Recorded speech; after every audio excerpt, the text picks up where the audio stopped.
코로나19라는 말을, 팬데믹 상황이란 말을, 사실 예전에 듣지 못한 말을 한 1년, 2년 계속 듣다 보니까 여러분 어떤 생각이 듭니까?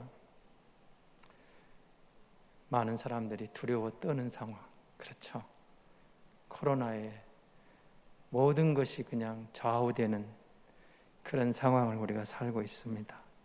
사실은 그것 말고도 우리 주변에는 두려워할 이유가 수도 없이 많은 세상을 우리가 살아가고 있습니다. 경제, 먹고 사는 문제, 경제가 요동을 칠 때, 그렇죠, 세상. 여러분, 장래에 대한 불안감, 미래에 대한 안전, 그런 두려움이 우리의 삶을, 우리의 생각을 두렵게 하는 경우가 또 있습니다. 내일 어떻게 될까? 어떻게 살아갈까? 이 상황에서 내 직장은 계속 유지될까? 내가 하는 일은 계속 지속될 것인가? 우리 가족들을 어떻게 먹여 살리지? 나는 또 어떻게 살아갈까? 사실은 끊임없는 문제 앞에 걱정이 몰려오는 것도 사실입니다.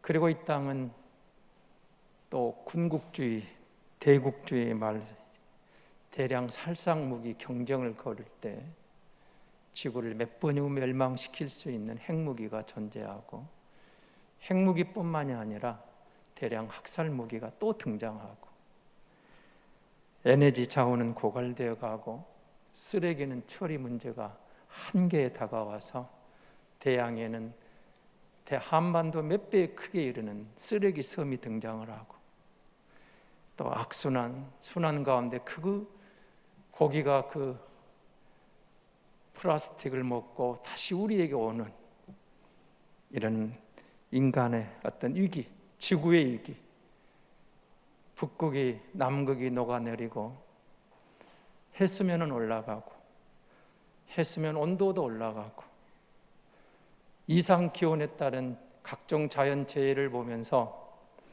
참 불안하구나, 두려움이 몰려올 수도 있습니다. 인간의 사랑이 식어져서 무한 경쟁 사회에서 도태될까 봐 두렵기도 하고, 그 가운데 믿는 우리에게는, 특별히 한국적인 상황은 교회가 세상의 조롱거리가 되기도 하고, 그리고 교회가 세상에 마치 문제의 진원지인 것처럼 사람들이 우리를 향하여 손가락질할 때 답답하기도 하고 두렵기도 합니다. 다음 세대는 어떻게 될까? 그리고 거기에 종교 속임수들이, 이단들이 판을 칠 때 불법이 성행하고 세상은 복음을 들으려 하지 않을 때 다음 세대는 정말 하나님이 없다는 교육을 받고 그런 시대적 상황을 들으면서 자라고 있는데, 교회의 다음 세대는, 믿음의 다음 세대는 어떻게 될까? 그렇죠, 걱정이 됩니다. 그리고 우리에게 몰려오는 것은 그 가운데 두려움입니다. 세상을 볼 때, 우리의 다음을 볼 때, 상황을 볼 때, 이런 복잡한 상황을 오늘 5절이 사실은 정확하게 묘사하고 있거든요. 5절 한번 같이 보겠습니다. 5절입니다. 우리가 마게도냐에 이르렀을 때에도 우리 육체가 편하지 못하였고 사방으로 환난을 당하여도 밖으로는 다툼이요 안으로는 두려움이었노라. 바울의 고백입니다. 바울의 편지 가운데 등장하고 있다.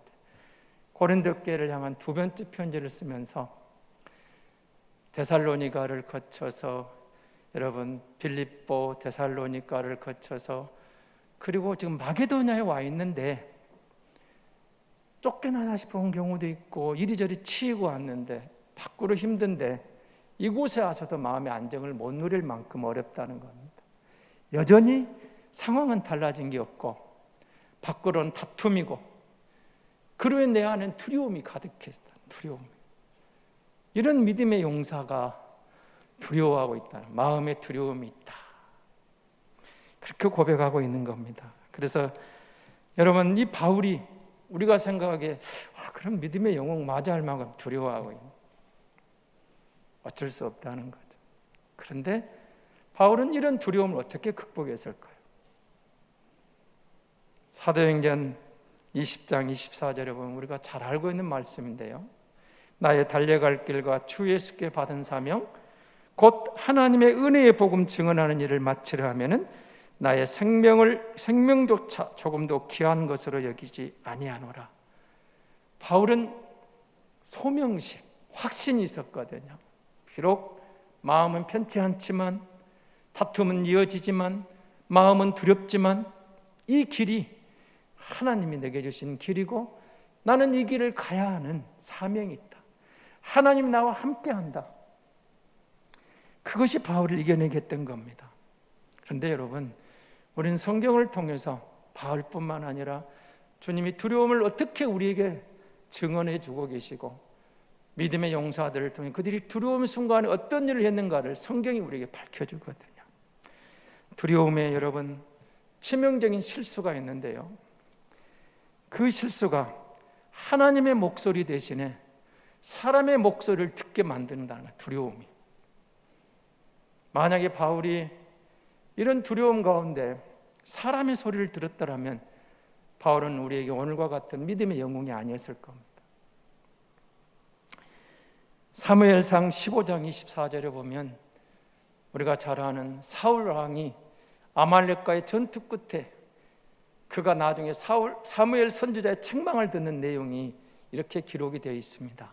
그리고 그에 대한 사울 왕의 답인데요, 사무엘상 15장 24절입니다. 사울이 사무엘에게 이르되 내가 범죄하였나이다. 내가 여호와의 명령과 당신의 말씀을 어긴 것은 내가 백성을 두려워하여 그들의 말을 청종하였음이니이다. 하나님의 말씀은 사무엘을 통해서 아말렉을 진멸하라, 이 말 속에는 죄의 씨앗을, 죄의 뿌리를 뽑아버려라, 모든 것을 진멸해서 죄의 뿌리를 아예 없애버리라는 것이 하나님의 명령이었는데, 승리한 결과 저들은 좋은 가축을 다 남겨놓은 거죠. 사무엘 선지자가 와서 책망을 하면 이게 무슨 소리냐, 이 가축 소리를 봐라, 하나님은 다 진멸하라 했는데 왜 그랬느냐, 사울이 지금 하는 말입니다. 사울 왕은 내가 하나님의 말씀과 당신의 말을 어긴 것을 압니다. 어겼는데 사실은 백성을 두려워해서 백성들의 말을 청종했습니다. 이렇게 나오는 거죠. 두려움이 왔어요. 사람을 두려워하면 자기 합리화가 이렇게 나오는 겁니다. 어떤 상황에 대한 두려움을 회피하고 싶을 때 사람들은 자기 합리화를 내세우는 거예요. 내가 하나님의 말씀을 어겼습니다. 당신의 말을 어겼습니다. 백성들의 말을 듣고 두려웠습니다. 사람의 말을 듣고. 그러니까 여러분, 두려움이 이런 거라는 거죠. 우리를 판단을 흐리게 만들고 우리를 마비시켜버리는 겁니다. 근데 여러분, 저와 여러분이 크리스찬이다, 예수 믿는 사람이다, 성도다 할 때 어떤 사람들이죠? 변화된 사람들입니다. 예수 믿고 뭔가 변화된 삶, 성숙한 삶. 그럼 우리가 예수 믿고 나서 새로운 피조물로 예수 안에서 달라졌다면 우리에게 변화된 삶이 어디가 있느냐, 성숙한 삶이 어디 있느냐, 거듭난 사람이라는 증거가 우리가 나와야 되지 않겠습니까? 변화됐다, 야, 저 사람 예수 믿을 때 달라졌다, 성숙되졌다, 그렇게 말을 해야 되는데 그 구원받은 증거, 증표가 변화의 열매거든요. 그 변화의 열매가 바로 성품입니다. 인격이라는 거죠. 인격. 예수 믿고 보더니 성품이 달라졌어요. 인격이 달라졌어요. 전에 무자비한 사람이 자비가 나와요. 용서 없던 인생이 용서가 나와요. 나밖에 모르는 사람이 남을 배려하는 거예요. 그의 성품에서, 그의 인격에서 달라진 게 나오더라는 거예요. 예수 믿고 나더니 그의 삶의 가치관이 달라졌어요. 여러분, 우리가 이 교회에 와서 늘 고백하는 게 뭡니까? 하나님의 은혜입니다. 하나님의 영광을 드러내는 것, 하나님의 기쁨이 되기를 원합니다. 하나님의 영광을 구한, 언제 우리가 하나님의 영광을 구했습니까? 하나님의 영광 관심도 없었어요. 예수 믿기 전에 하나님의 영광은 나하고 무슨 상관이 있었습니까? 아무 의미가 없었습니다. 하나님을 알지도 못했습니다. 예수 믿고 보니까 내가 하나님의 형상을 따라 지었고 나를 하나님의 영광 받으시길 원하시구나, 내가 하나님의 나라를 먼저 구하고 하나님의 영광을 구하는 가치관이 내게 들어온 거예요. 내가 예수 믿고 달라진 것입니다. 변화가 일어나서 가치관이 달라졌어요. 나만 좋으면 되고 우리 가정만 행복하면 돼, 나만 이기적인 생각에서 하나님의 영광을 먼저 구하게 되더라는 가치관이, 하나님의 영광이라는 가치관이 내 삶에 들어왔어요. 예수 그리스도를 통해서 내 삶의 목표가 달라진 거예요. 정말 우리는 나만 좋으면 되잖아. 여러분 주변에 이웃 국가가 아무리 전쟁이 일어나도 우리나라만 전쟁이 안 일어나면 되잖아요. 그러는 거예요. 이런 게 있었잖아요. 이웃이 어쨌든 내 자식만 잘 되면 돼, 나만 좋으면 돼. 그런데 우리의 목표가 아니야. 이웃을 본 거예요. 공동체를 본 거예요. 자기를 벗어나는 목표가 생기는 거예요. 예수 믿고 보면 이렇게 오더라는 거예요. 삶이 성숙해졌어요. 인격이 달라졌어요. 가치관이 달라졌어요. 삶의 목표가 달라졌어요. 예수 믿기 전에는 없었던 것이 예수 믿고 보니까 그리스도 안에서 이런 인성으로, 이런 인격으로, 이런 가치관으로, 이런 목표가 내게 돌아오고, 부족하지만, 정말 부족하지만 그런 변화된 삶을 향하여 가고 있더라는 거예요. 그것이 우리가 그리스도인인 거죠. 그렇다면 이 그리스도인의 변화를 어디서 오는 겁니까? 말씀의 진리가 우리 안에 들어올 때 그 진리가 우리 안에 살아나는 거죠. 영적인 멘토를 만났을 때, 믿음의 선배를 만나서 신앙을 오래 산 여러분 선배인 성숙한 그런 어른들을 한번 찾아가서, 물론 때로는 우리보다 어린 사람에게도 배울 게 있을 수도 있습니다. 코로나 상황에서 사람 만나기 어렵지만 여러분 이럴 때 우리가 5명 모으면 4명 모일 수 있으니까 한번 교회 어른을 한번 찾아가 보십시오. 기도하는 어른을 한번 찾아가 보십시오. 믿음의 선배를 한번 찾아가, 내 멘토가 되어달라고 들어보세요. 뭔가 우리가 경험하지 못하는 인생의 경험 속에 오는 성숙한 말 한마디가 우리 얼마나 힘이 되어지고 우리를 얼마나 정말 용기를 더하여 주는지 모릅니다. 그리고 나의 어려운 문제를 놓고 기도해 달라고 부탁을 하십시오. 좋은 기회 아닐까요? 이런 상황에서 우리 두려움 때문에 모이지 말라니까 잘 됐다, 그렇지 않아도 모이기 힘들었는데 모이지 않은 게 얼마나 좋냐. 5명 미만 모이면 안 된다. 5명 미만 모이지 말라고 하면 3명, 4명은 모이면 되잖아요. 교회에서 모이지 말라고 하면 카페에서 만나고, 아니면 하다못해 식당에서들 만나서, 교회에서 모여서라도 먹지만 음식을 안 먹고 3명, 4명 모여서 같이 기도하고 마스크 쓰고 정부 여름 방역 관계 다 지켜가면서 4명 모이면 되잖아요. 3명 모이면 되죠. 안 되면 1대1로 만나서 좀 한 사람 여기 있고 한 사람 저 끝에 서서라도 같이 기도하고.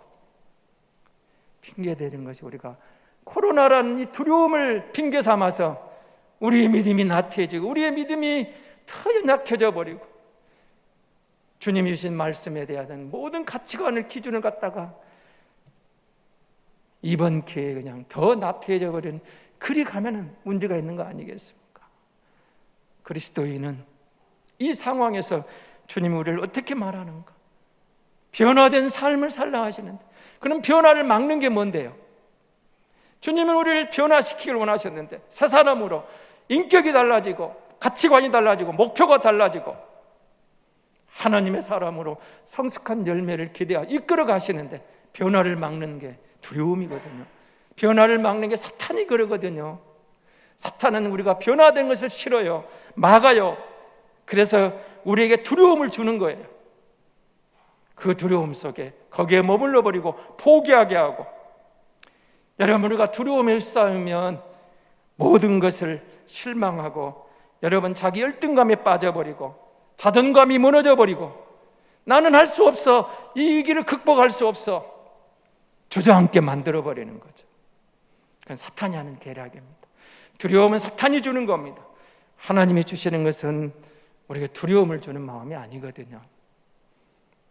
사랑하는 성도 여러분, 여러분 상황이 좀 두렵습니까? 저에게도 두려움이 몰려올 때가 있습니다. 두려움이 올 때 어떻게 할까요? 멈춰 보십시오. 멈추면 보인다는 말이 있죠. 출애굽기 14장 13절, 여러분 너무 잘 아는 말씀입니다.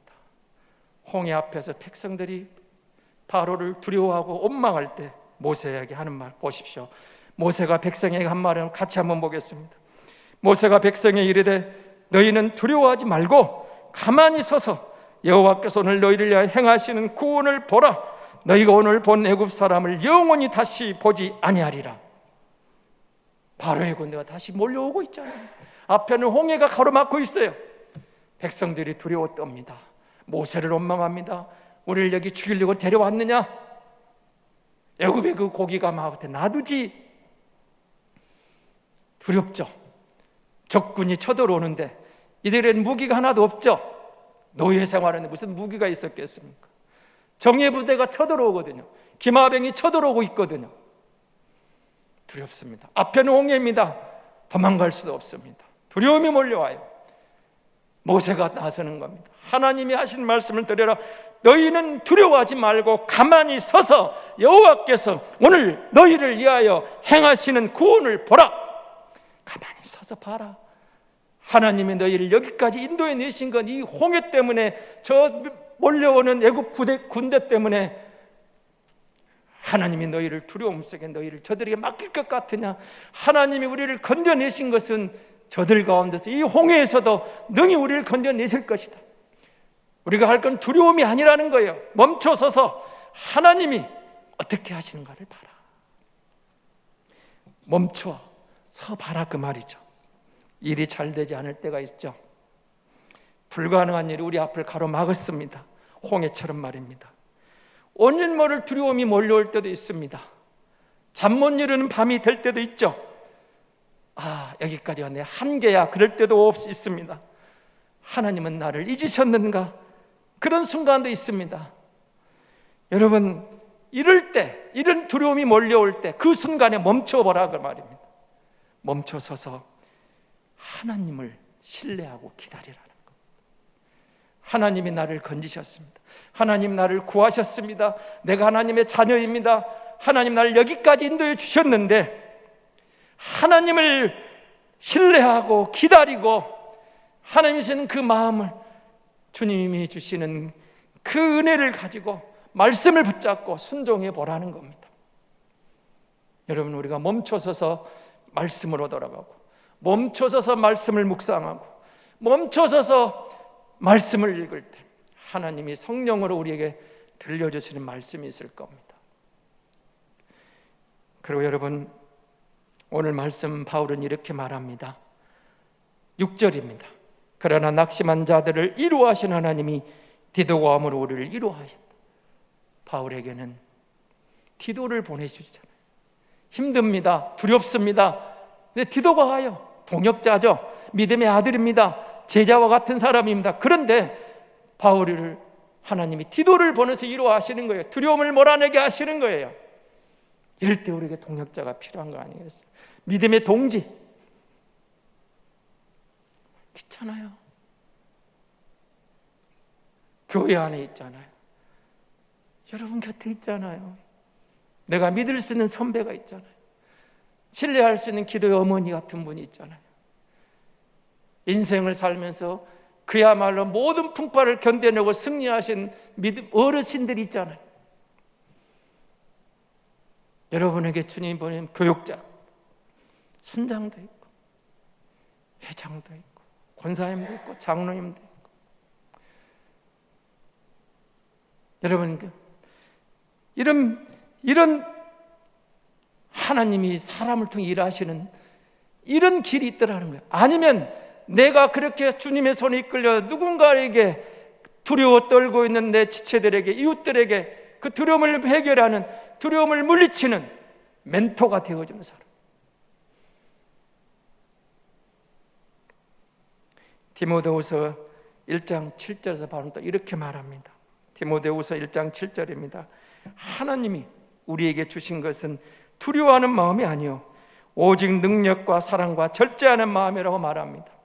멈춰서서 들어보니까, 말씀을 보니까, 말씀을 묵상해 보니까, 말씀을 듣고 보니까, 누군가가 나를 찾아내주는 그 말을 듣고 보니까 신뢰가 나오는 거예요. 그래, 하나님이야. 하나님이 나를 여기까지 인도하셨는데, 하나님은 변함이 없지. 하나님이 지금도 계시지. 하나님은 역사하시지. 두려워하는 마음이 아니야. 하나님은 능력이라고 했습니다. 하나님이 능력의 영, 성령이 오셔서 성령의 능력의 영이 뭘 하십니까? 살리잖아요. 여러분, 우리가 예수 믿은 게 그냥 믿어졌습니까? 여러분, 예수 믿은 게 쉬운 게 아닙니다. 성령이 우리 마음을 움직였어요. 성령이 우리 마음을 감동을 주셨어요. 그 능력의 영이 내 마음을 여셨어요. 그 능력의 영, 성령이 내게 임하니까 내가 살아난 거예요. 내 영이 산 거예요. 아무나 예수 믿는 거 아니잖아요. 믿고 싶다가 믿는 것도 아니잖아요. 포기하고 싶을 때가 얼마나 많았는가요? 그런데 그 능력의 영이 나를 붙잡아 줬어요. 그 영이 나를 살리고 나를 지금 붙잡고 있는 거예요. 그 영이 사랑의 영이에요. 그 사랑의 영이 두려움을 쫓아내는 거예요. 사탄은 우리에게 두려움을 엄습해오고 두려움을 주고 우리를 주저앉게 하고 절망하게 하고 낙심시키려고 하고 있지만, 성령이 오니까 사랑의 영이 우리 안에 와서 그 능력이 역사해서 우리 안에 두려움을 쫓아내더라는 거예요. 두려움을 극복하게 하는 거예요. 절제하는 마음이요, 두려움을 정복할 수 있는 마음을 주신 거예요. 세상의 마음을 빼앗겨버리고 내가 가고 싶은 길을 가다 보니까 어떻게 나옵니까? 진리가 내 안에서 멀어져 버린 거죠. 근데 절제해요. 세상의 것들, 지식, 세상의 염려를, 내 안에 있는 내 길을 절제하고 포기하고 진리를 선택하고 그 진리를 갖더니 진리가 나를 자유케 하더라, 그 말이에요. 진리가 나를 자유케 하리라. 진리가 너희를 자유케 하리라. 세상에게서 너무 마음 뺏기지 말고 진리 편에 섰을 때 그 진리가 주시는 확신이 오는 거예요. 확신이 오니까 뭐가 나오는 겁니까? 여호수아가 백성들을 모아놓고 너희가 강 건너편을 섬기던 신이든지 여호와를 섬기든 알아서 선택하라. 그러나 나와 내 집은 여호와만을 섬기겠노라고 단언을 하자, 선언을 하자. 하나님만 섬기기로 결정하니까 그 확신이 두려움을 물리치더라는 거죠. 결정하는 거예요. 오직 나와 내 집은 여호와를 섬기겠노라. 결정하니까 그 결정이 출발이 되는 거죠. 내 꿈을 성취하는 게 아니라 하나님의 뜻을 따르기로 결정을 했어요. 내 꿈과 비전을 내려놓고 하나님의 뜻을 따르기로 결정을 했더니 하나님께서 분명히 이끄시는 손길이 있더라는 거죠. 하나님이 이끌어 가시는 겁니다. 여러분, 연세 드시고 나면 인생의 후반전 7, 80 넘어가면 뭘 느낍니까? 내 인생의 종착역이 다가오구나. 그런 많은 사람들이 어떻습니까? 죽음 앞에 두려워 떱니다. 그런데 성도는 죽음이 두렵지 않은 이유가 있잖아요. 천국에 대한 확신이 있잖아요. 천국에 대한 분명한 소망이 있잖아요. 천국에 대한 소망이 있고 천국에 대한 확신이 있으면 그 사람에게 죽음은 두려움의 대상이 아니에요. 내 인생 여기까지 주님이 달려오게 하셨고 드디어 내 인생 장막을 벗고 영광의 주님을 뵈러 가는구나. 성도에게는 죽음이 두렵지 않는 것은 소망이 있어요. 확신이 있어요. 천국에 대한 분명한 확신이 있을 때, 모두가 죽음 앞에 두려워 떨 때에 믿음의 사람들은 죽음이 두려움의 대상이 아닌 거죠. 죽음이 두렵지 않은 대상 딱 한 가지예요. 그것밖에 없어요. 이 죽음 건너편에서 내 주님이 나를 기다리고 계신다. 그분이 내 예비해 놓은 천국 문이 열린다. 나를 위하여 예비해 놓으신 그 천성이 있다. 내가 천국의 주인공이다. 여러분, 이 확신이 있는 성도는 죽음이 두렵지 않습니다. 건강하게 오래오래 사십시오. 그러나 죽음 앞에 두렵지 않습니다. 왜요? 오늘 주님이 나를 오라게도 인생 나그네길에 무거운 장막을 벗고 영원한 그 천국에 내 주님이 이면 그 나라가 있다는 확신이 있는데 뭐가 그렇게 우리가 아쉽겠습니까? 두려울 게 뭐가 있겠습니까? 확신이 있습니까? 여러분 보십시오. 두려움이 올 때, 힘들 때 멈춰서 보니까 말씀으로 주의 성령이 깨닫게 해주는 게 있어요. 다가오는 게 있어요. 누군가를 통해 내게 말씀하시는 게 있어요. 하나님이 주시는 뭔가 진리의 깨달음, 능력, 사랑, 하나님이 주시는 뭔가 마음이 올 때 여러분 그 말씀을 붙잡고 그 하나님 신뢰하는 거예요. 그래 하나님이지, 내가 하나님의 자녀지, 하나님 나를 여기까지 인도하셨지, 내 남은 인생 하나님이 동행하실 거야, 인도해 주실 거야. 지금 힘들지만, 지금 두려움이 올지만, 이건 두려움은 하나님이 주신 마음이 아니야, 사탄이 주는 거야. 내가 주님 안에 확신을 갖고 결정하면 두려움은 사라지고 하나님이 나를 이끄실 거야, 하나님 나를 인도해 주실 거야. 이런 확신이 있다면 지금 두려운 상황마저도 하나님이 주시는 새로운 전환점이 되는 거 아니겠습니까? 우리가 여러분 주님을 바라볼 때, 멈춰설 때 두려움은 사라지고 하나님의 계획이 우리 안에 다가오는 겁니다. 그리고 하나님의 계획이 우리가 결정해 나갈 때 우리를 역전시키는 삶이 시작되는 거죠. 여러분 성경에 많은 인물들을 보십시오. 반전이 일어나잖아요. 역전이 일어나잖아요. 성경은 그래서 역전의 드라마라고 하는 겁니다. 오늘 우리가 하나님의 사람이잖아요. 오늘 우리가 그리스도인이라면 하나님의 아들, 딸이고 하나님의 자녀고 하나님의 사람이라는 의미거든요. 여러분 힘들 때, 두려울 때 잠시 멈춰서 말씀에 주목해 보십시오. 성령이 인도하심, 하나님의 뜻이 그곳에 있습니다. 그 말씀을 신뢰할 때, 그 하나님을 신뢰할 때, 그 하나님을 의지할 때 결정하고 나아가면 역전이 일어날 줄로 믿습니다. 하나님의 계획은 역설의 삶을 우리 이끌어 가신다는 거죠. 성경에 그런 인물들을 그렇게 반전의 역사로, 역전의 드라마로 인도하신 것처럼 이 시대에도 그 하나님이 우리 하나님이고 그 하나님이 내가 믿는 하나님이기에 저와 여러분을 반드시 역전의 인생으로 인도해 가실 줄로 믿습니다.